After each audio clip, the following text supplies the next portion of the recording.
Em casos onde existe um distúrbio psicológico, existe redução da pena?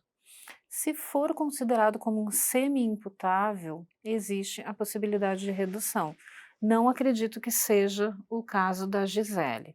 Não acredito que ela seja semi-imputável, muito menos que ela seja tida como inimputável. Ela me parece bastante lúcida. Eu acredito que ela vai sim ser denunciada e condenada pelo homicídio, e eu aposto num quádruplamente qualificado. Entendi.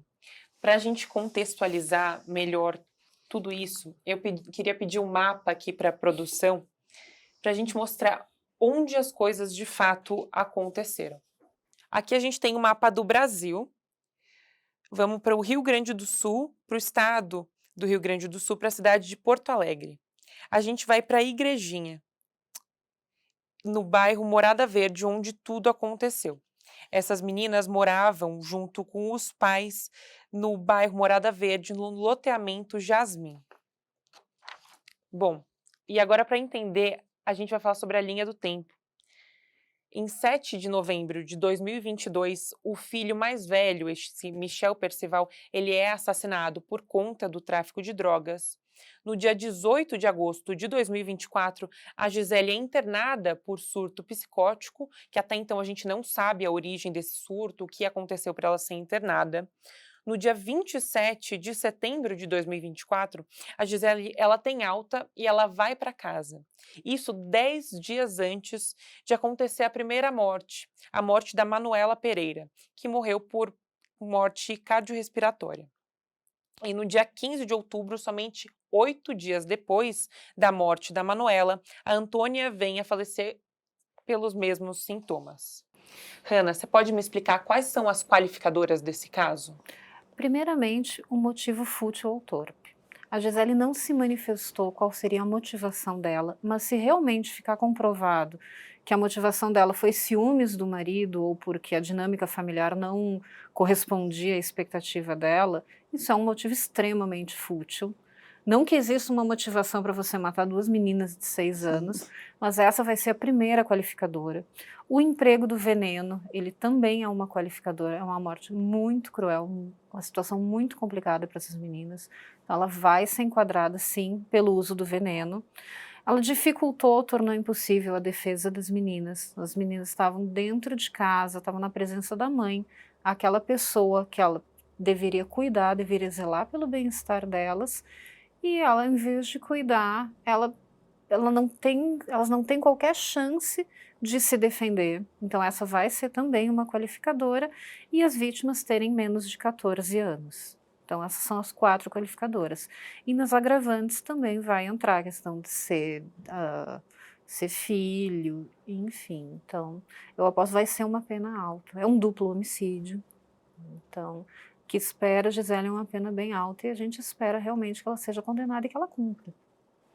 Doutora, como a gente pode entender a psique desse pai? Como é que ele vai ficar daqui para frente, tendo esses choques um atrás do outro? Primeiro, em 2022, o choque da morte do filho mais velho executado por conta do tráfico de drogas.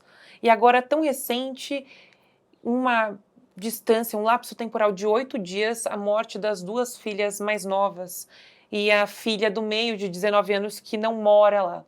Eu queria entender como é que isso vai ficar na mente desse pai, como é que ele vai conseguir seguir daqui para frente?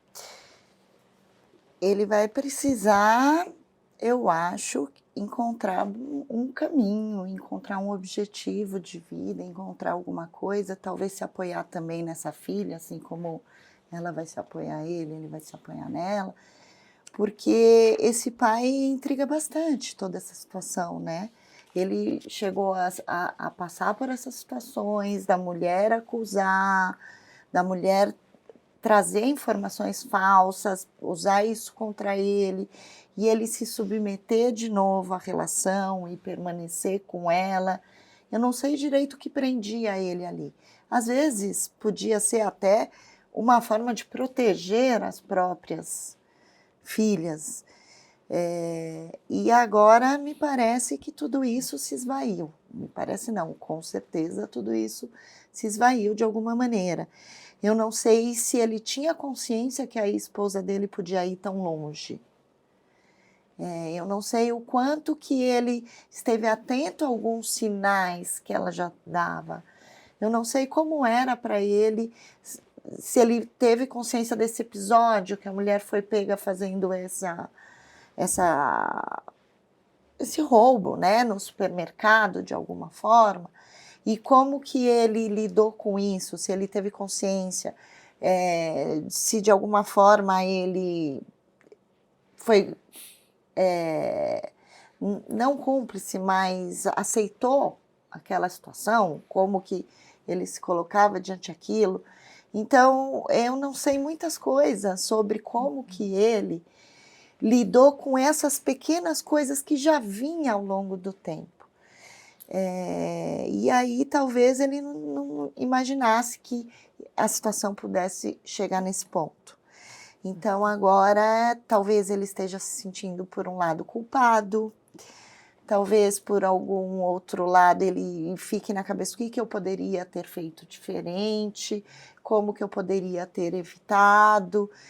É uma enxurrada e um conflito muito grande interno, eu acho que ele vai estar passando. Então ele vai precisar de um tempo, ele vai precisar de ajuda para poder reorganizar, ressignificar, digerir toda essa situação e tentar lidar com esse luto, que é imensamente grande, intenso, com tudo o que aconteceu.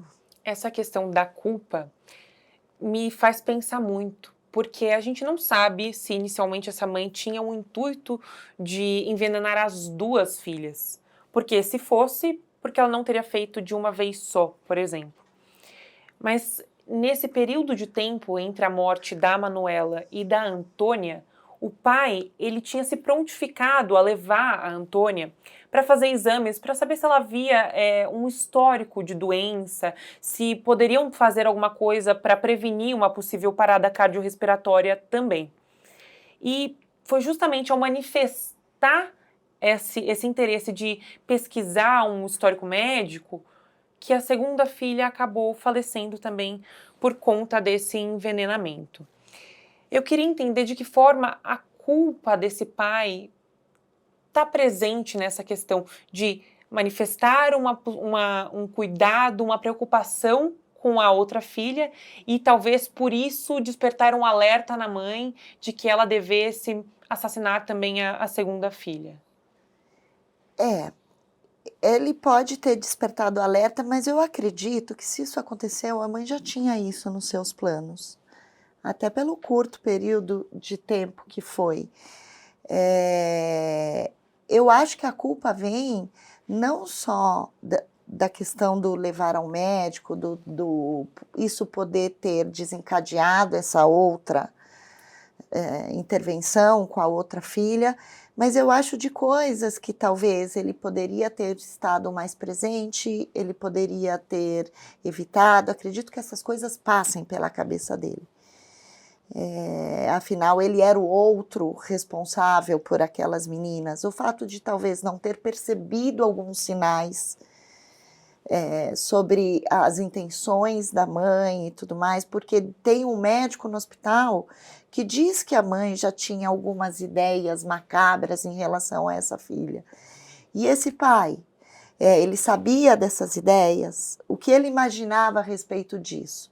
Que eram só ideias, que eram só fantasias, ou que elas precisavam de uma proteção um pouco maior. Eu acho que ele deve estar se questionando muitas coisas.